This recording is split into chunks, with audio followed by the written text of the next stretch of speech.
Hi, I'm Shane. And I'm Alex. And this is the RPM podcast. Thanks very much for joining us again. Today we're going to be talking about Gasly and his future in today's RPM Roundup. Before we get to the details of that, we're going to kick off with our view from the stands. And today we got a couple of tweets from Andrew Beatty.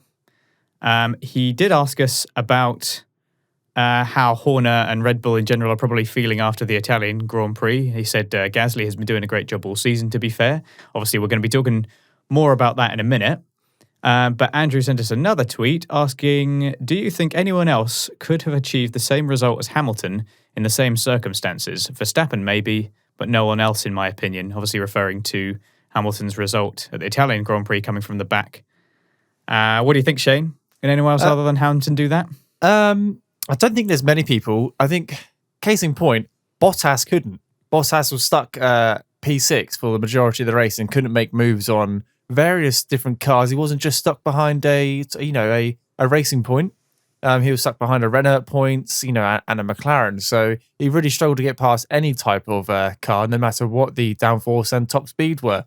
So you would think Hamilton's closest rival would be his teammate, or closest person to be compared with would be his teammate. But Verstappen definitely could have done it. He likes a late lunge, and I reckon Daniel Ricciardo would have given it a good go as well, to be fair, just because his driving style really suits the overtaking nature of, any track. Daniel Ricciardo licks the stamp and likes to send it, and we've seen it many a times. It's paid off way more times than it hasn't. Baku. I was going to say that if we're talking about somebody being in a Mercedes, then yeah, definitely I was going to say Ricciardo as well. Even Sainz, I mean, he's got some experience coming from the back of the grid to get on the podium. So absolutely, yeah, you're not wrong. Brazil last year. So yeah, I think in a Mercedes, there's probably a few drivers that might be capable of it, theoretically speaking. But on the day, Hamilton had the quality, and we've seen that he just has this immense focus once he gets going, and there's no stopping him. He just enters the zone. It's definitely a mindset, isn't it? That's the difference between Bottas and Hamilton at the moment. Bottas gets into a bad mindset. He's dropped a couple of places on lap 1, and that's his race ruined in his head. Whereas Hamilton, lap 27, P19, it was P17, nothing to lose and everything to gain. That's the mindset you should be going for. Move forward, don't get stuck behind some bad thoughts. And how do you feel? How do you think Horner and Red Bull are feeling post-race? Gasly has been doing a great job all season so far. I think they would have been happy to see a junior team do really well. They still get, there's still a lot to be compared between the two teams. There's obviously AlphaTauri is the sister team, or the little sister team of the Red Bull. So I think they would have been happy. I think they would have been happy. Of course, they want to see their development drivers do well, or their, not development drivers, but their collection of drivers. They want to see all the drivers do well. It only benefits Red Bull going forward to see their 4 drivers do well. So a little bit bittersweet that it wasn't one of their own drivers, but nevertheless, they're all in the same pack at the end of the day.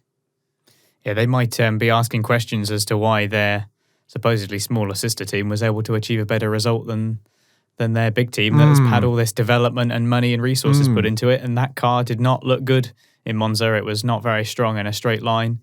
It doesn't bode well for several other results across the season, and we've seen that AlphaTauri have been strong. So, absolutely, bittersweet is definitely the right word. Yeah, and that's a good segue actually onto Gasly's future. So he did get promoted last year into the Red Bull, did 11 races, I believe, and then got demoted. When did he get demoted? When did Gasly get demoted? It was before Spa, wasn't it? It was just before Spa, because that was Albon's first race, so he didn't do too long. Gasly's future, I don't know. It's interesting when you look back at it as well. Clearly, a lot of talk was like, they're not gonna get rid of him before the middle of the season. They'll give him a whole season, and then of course they did. And they were saying, we're not going to get rid of him, and then they did. So it was pretty savage. I just want to talk about that Red Bull car. I mean, a lot of people talk about Gasly's future and that he's ready to go back to Red Bull. We'll talk about those headlines actually in a minute. I know you want to talk about that, Alex, and how misleading some news headlines can be. But from my own perspective, Gasly's future may lie with Red Bull because he's in that development program or that junior team, for example. But that car just doesn't suit the majority of people's driving styles. It's got a very high front end. He loves a good turn in, and that's because that's how Max likes to drive. And we've said before on the podcast, we don't think the cars are built towards one person. We don't think there's a number one and number two driver. The team wants both drivers to do well, but Max has had a long time to adapt to that car. Has a much longer to adapt to the drivability of the car, and has clearly gotten used to it, and it's working well. He may like a lot of front end, so that car is exactly where he wants it to be. But other drivers coming in, it's going to be hard making suggestions when you're finishing further down the grid. And I'm not just talking about Gasly, I'm talking about Albon. Albon can't really go into the crew and say, "Oh, I want less front wing," because that's not my driving style. But Max is the one bringing home the points at the moment, so of course they're almost going to prioritize that. I don't know whether Gasly would go back to Red Bull. It's a real sticky situation. What do you think, Alex, on that? Where do you think he would go if he was going to go anywhere? Does he need to go anywhere? Yeah, I think. I mean, he does. Yeah, he needs to go. Well, he's obviously going to want to go. Going to want to go somewhere. I think it might be better for Gasly to remain at AlphaTauri and weigh up his options for 2022, because I mean, even a complete move away from the Red Bull Driver Academy could be a positive move for his career. Because I think of Sainz, who had some positive times when he was at Toro Rosso. He did have good showing. He showed the green shoots, if you like, of potential. Yeah. And then he was at Renault, but I think it was still in the Red Bull Academy at that point, I believe. It was just kind of like he had taken up that seat. And then when he came to McLaren, he just seemed to sort of flourish. He became this strong lead driver. He definitely cemented himself at McLaren. And it seemed like a big weight had been lifted off his shoulders. I can't help but feel like the same thing will happen if Gasly follows suit. Maybe that's just the team ethics. Maybe it's just if you have a certain type of team around you, it's in any job. If you have a good team around you, you will excel. You will do better. If you have if you have a harsh team around you, a very critical team around you, then you're not going to thrive in that environment. And then, like I said, that's not just necessarily Formula One. That's any job going I can think of. So I surely agree. This raises questions about the culture at Red Bull. I mean, yes, they've been able to consistently bring competitive cars to the grid, but I don't know. I mean, I'm not a Formula One driver, but if I were, there'd be something kind of distinctly unattractive about Red Bull, I think. You wouldn't want to jump. It wouldn't be your first choice, would it? Given the last 4 years, the amount of drivers they've gone through and the way they've been promoted and demoted hasn't shown any compassion at all. Like you said, they're bringing. You're constantly being compared to one of the best drivers on the grid, and that doesn't help. But Max is absolutely fantastic. So it's a good challenge. It's a good challenge that a lot of drivers would want, but I don't think it's being compared in a. There's not a healthy competition there. There's competition, but it doesn't feel like healthy competition. It's sort of shadow of Helmut Marko over everything is like. He's just don't like impending doom, just hanging around the paddock. When will be your last race for the Red Bull teams? I don't fully understand his presence still. I mean, maybe he's just got dirt on Christian Horner and you can't get rid of him. I don't know. Who knows? He's been in the sport a long time, hasn't he? They both have. Yeah. Christian Horner's the longest serving team principal on the grid now. 15 years now? I think something like that. Yeah. Something like that. That's very impressive, and he's still as as good I as like he Christian was. Horner. He's got a good sense of humour. But Helmut Marko takes it too far for me. It's like, now you're just being rude, mate. Yeah. Now you're just being nasty for no reason. So yeah, I agree. I think Gasly, stick it out for a year or two in AlphaTauri, cement a couple more podiums if they could. They really capitalise on the mix-up of this race, and I don't reckon it'll be the last one this year, going forward. So I reckon he could potentially get on the podium again. Yeah, never I say agree. never. I do think we will see him on the podium again. Absolutely. Now he's he held his nerve. P1, he held his nerve. His engineer would have been on the radio saying, "Science is 2 tenths quicker. Science is a tenth quicker," and he just kept on performing, and didn't bottle it at all, which is fantastic. So now he's got that confidence that he's a Formula One race winner. I think he's only going to get better in his current car. And then if the opportunity presents itself in 2022 and a move to Renault or another team. I wasn't going to say McLaren. I don't know if but he'll get partnered with Ocon though. No, true. But then McLaren are pretty sealed up for the next couple of years as well. But who knows what opportunities going to come up? I mean, Perez has just lost his seat and he had a 3-year contract. So anything's possible in Formula One. Teams come and go. But I think, like you said, stick it out for the next year. Get that positive energy flowing. Get that good team morale going. Have fun and become, really cement your place. And then wait for the top tier teams to go, yes, we want you. We're just going back to the potential of him returning to Red Bull. We have to obviously look at his why he struggled in the first place when he was at Red Bull. And you already touched on the car itself. It has that like high rake and that sort of concept of the car. The onus is kind of on the driver to adapt to the demands of the car and to understand what is necessary. And Gasly basically wasn't able to do that for whatever reason. It was reported that he had quite a poor focus on the bigger picture for the performance of the car, and that he was trying to perfect a setup for like every single corner instead of focusing on overall performance. Yep.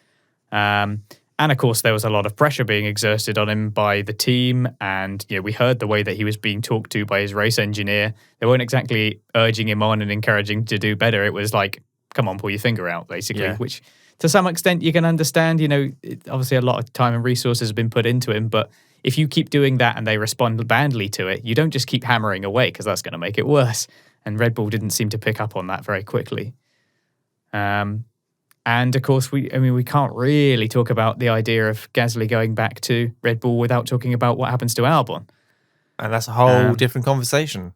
Yeah, that's it's hard to know exactly how they will move that around. I think it will stay static for the rest of the year. I think there's been too many changes and they've been in the limelight too much in the last couple of years for the wrong reason. It's not because they've put in some outstanding race wins, Red Bull. It's not because they've produced a fantastic car and they're fighting for the Constructors' Championship. It's because they're promoting and demoting and switching around their drivers a couple of times in the last few years. It's not good news headlines. It's creating a lot of uncertainty, which isn't attractive for that team anymore. Like it used to be the go-to junior program. Let's get into the Red Bull development program. And now it's, I'm not a Formula One driver. I never will be, but it just doesn't sound like a nice place to work at the moment, that Red Bull team. Sounds like a good place to end your career. Yeah. Unfortunately, can I have a whinge about the state of modern journalism now and the way that people keep buying into it? Absolutely. Over to you. So we were discussing briefly before we started this recording about the headlines. There's a whole bunch of headlines that say something along the lines of, Gasly says I'm ready to return to Red Bull, or Gasly, and then a quote, I'm going to return to Red Bull. I'm looking at one here from Race Fans, and I'm not having a go at Race Fans, the website. I like that website, but the headline says, Gasly, I'm ready for Red Bull return. No, Gasly didn't say that. He did not say that at all. He was asked, are you ready to return to a top team? And he said, and his quote was, I think I'm ready, but as I said, it's not up to me to make that call. Typically Formula One driver diplomatic response. Absolutely. So no, that doesn't say that he's ready to return to Red Bull at all. It doesn't say that. And why is that the headline? Why doesn't it say, is Gasly ready for a Red Bull return? ? That could be a headline, because then you're not. But the headline is literally a lie. But I would have never clicked it. That's exactly, the problem. And that's the problem. It's just, we've got to make people click. But then when you do click on it, it's just disappointment. So it's a lot of rubbish. Don't like it. Don't like it at all. It's depressing. Unfortunately, that's something which won't change for a long time. Yeah, well, we're all culpable. People keep clicking, they'll keep doing it. Yep. So this video title will be Gasly returning to Red Bull. ! You simply won't believe Gasly returning to Red Bull. No, I think massive red arrows on the thumbnail as well. Oh yeah, because you don't know where to look unless there's a circle and an arrow. We're joking. We'll stick to our regular format. To be fair, we do have thumbnails of us that you've screen capped for whatever from the videos of They're us just making funny. faces. That's just but funny. I do like those. Yeah, because it's actual reaction. It's actual reaction. We're not staging it. So I've got my hands in my face because I'm fed up. Oh my God. There we go. Thumbnail. For our Sorted. audio listeners, that was me making the sort of what I call the YouTube shocked face. Yes. It's a face that no one actually makes in real life, but you do make it on video thumbnails on Yeah. YouTube. Of course. Anyway, we're getting a bit off topic now. Yep, I think that's pretty much it for this episode. Just that you can get in touch with us at RacePerMinute on Twitter and get to our website, raceperminute.com, get in touch. Keep sending us your questions and comments. Thanks to everyone who's been liking the videos and everything so far. Really appreciated. We weren't expecting it to be as watched or as successful as it has been. We expected it to be very stagnant for the first couple of months/years, but I'm very happy to see that there's some comments going on in the comments box, and you guys are liking the videos and getting in touch with us on Twitter. So keep that coming. Yeah, subscribe to us on YouTube if you like what you see, and if you're just listening to the podcast, then you can obviously subscribe to the podcast on your provider and give us a rating and review if you're so inclined. Would really help out the show. Thank you very much, guys. Thank you. See you later. Bye-bye.